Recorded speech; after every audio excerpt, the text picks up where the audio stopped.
दोस्तों आप लोगों का मेरे चैनल में एक बार फिर से स्वागत है। दोस्तों आज मैं अपनी इस वीडियो में चुनार का किले के बारे में आप लोगों को उसका इतिहास बताऊंगा।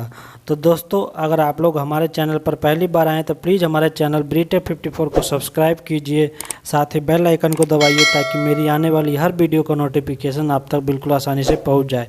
चलिए दोस्तों बिना किसी देरी के हम वीडियो को शुरू करते हैं। दोस्तों चुनार का जो किला है वह एक रहस्यमय किला माना जाता है। यह किला मिर्ज़ापुर के पास में चुनार शहर में स्थित है। इस किले का इतिहास जो है 36 ईसा पूर्व से शुरू होता है और फिर इसे सूरी मुगलों, अवधों के नवाबों और अंग्रेज़ों जैसे कई राजवंशों ने इस पर कब्जा किया था। इसको देखने के लिए भारत और विदेशों से बहुत सारे लोग आते हैं। यह चुनार का किला बहुत ही फेमस किला है।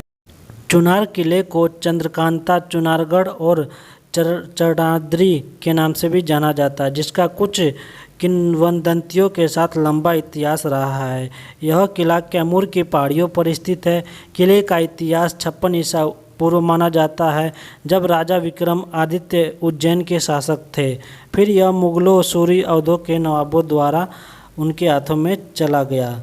यह 1529 में एक घेराबंदी के दौरान बाबर के कई सैनिक मारे गए।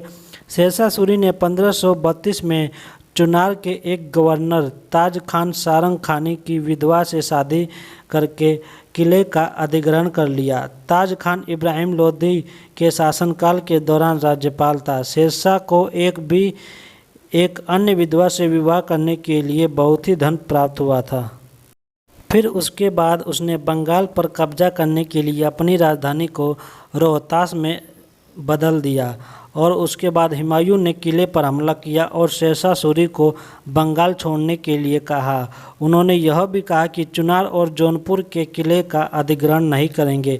हुमायूं ने भी खजाना मांगा और शेरशाह सूरी को मुगल संरक्षण में आने का प्रस्ताव दिया। जब हुमायूं बंगाल के रास्ते में था, शेरशाह सूरी ने फिर से किले पर कब्जा किया। शेरशाह सूरी के पुत्र इस्लाम शाह ने 1545 में उनका उत्तराधिकारी बनाया और किला 1553 तक उनके अधीन में था। इस्लाम शाह का उत्तराधिकारी उनके पुत्र आदिल शाह थे, जिनकी मृत्यु 1557 ईस्वी में हो गई, जब बंगाल के राजा ने किले पर हमला कर दिया था।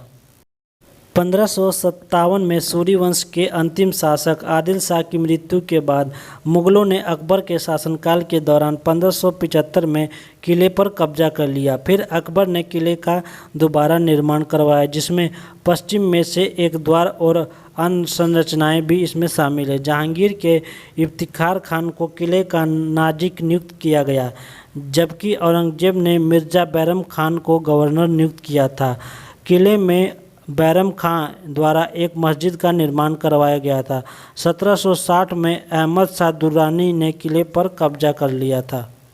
इन सभी बातों से पता चलता है कि यह किला एक दूसरे के हाथों में आता चला गया और जो कमज़ोर पड़ा उसने किले को छोड़ दिया और ज़्यादा ताकतवर उस टाइम था उसने किले पर कब्जा कर लिया था। उसके बाद यह 1768 में मेजर मुनरो ने किले पर हमला किया और उस पर कब्जा कर लिया, जो कि एक अंग्रेज़ी शासन था। अंग्रेज़ों ने किले का इस्तेमाल तोपखाने और अन्य हथियार रखने के लिए किया। महाराजा चेत सिंह ने कुछ समय के लिए किले का अधिग्रहण किया, लेकिन 1781 में इसे खाली कर दिया गया।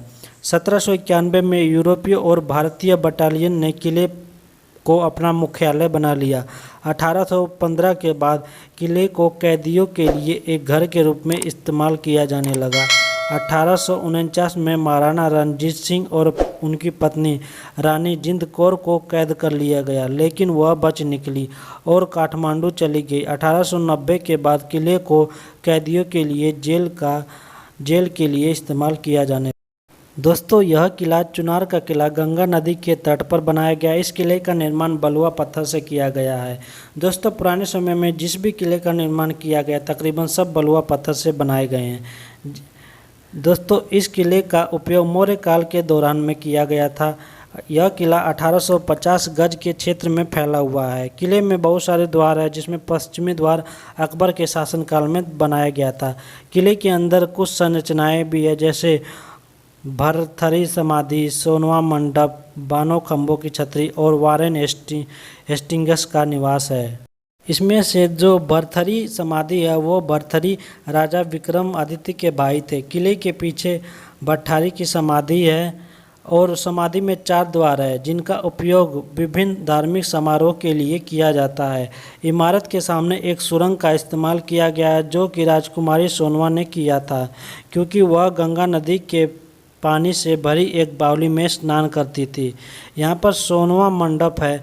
सोनवा मंडप हिंदू वास्तुकला के अनुसार बनाया गया है। इमारत में 28 स्तंभ हैं, 7 मीटर की चौड़ाई है और 200 मीटर की गहराई वाली एक बावली है। इस बावली का इस्तेमाल राजकुमारी सोनवा नहाने के लिए किया करती थी। यहाँ पर 52 खंभों की छतरी है। वह राजा महादेव ने अपनी बेटी सोनवा द्वारा 52 शासकों को हराकर मिली जीत को याद के लिए इस संरचना का निर्माण करवाया था। हारने वालों को जेल में डाल दिया था। सोनवा का विवाह आल्हा से हुआ था जो कि महोबा के राजा का भाई था। यहाँ पर जो वारेन हेस्टिंग्स का निवास है वह एक सन डायल है जिसे 1784 में बनाया गया था। इमारत के पास एक छतरी है जिसे राजा सहदेव ने 52 शासकों की हार के उपलक्ष्य में बनवाया था। निवासों को अब एक संग्रहालय में बदल दिया गया है। यहाँ पर इस किले के दक्षिणी पश्चिमी दिशा में शाह कासिम सुलेमानी की दरगाह है। संत का मूल अफगानिस्तान से था और वह अकबर और जहांगीर के शासनकाल के दौरान यहाँ पर रहते थे। 27 साल की उम्र में वह मक्का और मदीना तीर्थ यात्रा के लिए गए थे। लौटने के बाद बहुत सारे लोग उनके शिष्य बन गए थे। अकबर उससे नाराज था क्योंकि संत धर्म पर राजा के दृष्टिकोण से सहमत नहीं थे। संत को लाहौर भेजा गया। जब जहांगीर गद्दी पर बैठा तो उसने संत को मारने का विचार किया, लेकिन वजीरों के परामर्श के बाद उसे चुनार किले में कैद कर लिया गया, जहां संत की मृत्यु हो गई और उसके अनुयायियों ने उसके लिए एक मकबरा बनवाया, जिसे सुलेमानी की दरगाह के नाम से भी जाना जाता है। यह किला उत्तर प्रदेश में मिर्ज़ापुर जिला मुख्यालय से 40 से 45 किलोमीटर की दूरी कैमूर की पहाड़ी पर से नज़र आ जाता है। चुनार का किला गंगा नदी के किनारे बनाया गया है। किले के भीतर दाखिल होने के लिए इसका रखरखाव ठीक ही लगता है, लेकिन सीढ़ियों पर ऊपर पहुंचते ही यह खंडहर जैसा दिखाई देने लग जाता है। इन खंडहरों में इसकी बुलंदी महसूस की जा सकती है। यहाँ की लोगों की माने तो यह किला दिल्ली का प्रवेश द्वार रहा होगा और यहाँ का रहस्य रोमांचक तमाम किस्सों से भरा हुआ है। बताया जाता है कि यहाँ पर बहुत सारा सोना दबा हुआ है जिसकी समय समय पर खोज भी की जाती है। इस किले के अंदर एक बहुत ही महत्वपूर्ण 52 खंभों की छतरी और सूर्य की घड़ी बनी हुई है। जलवायु की दृष्टि से चुनार का एक आदर्श स्थान है। स्थानीय बुजुर्गों का मानना है कि यहाँ पर भयंकर बाढ़ का सामना हुआ था, तभी इस किले में लोगों ने शरण लिया था और गंगा से सटे होने की वजह से गंगा का पानी दुर्ग से टकराकर उत्तरामुखी हो जाता है। इसके बाद गंगा सीधे काशी की ओर चली जाती है। कहते हैं कि यह दुर्ग हजारों वर्ष पुराना है। बाद में इस दुर्ग का उज्जैन के राजा विक्रमादित्य ने इसका निर्माण करवाया था। दोस्तों, उम्मीद करता हूं कि यह वीडियो आप लोगों को पसंद आई होगी। वीडियो पसंद आई हो तो हमारी वीडियो को लाइक कीजिए और चैनल पर आप लोग पहली बार आए तो प्लीज़ हमारे चैनल को सब्सक्राइब कीजिए।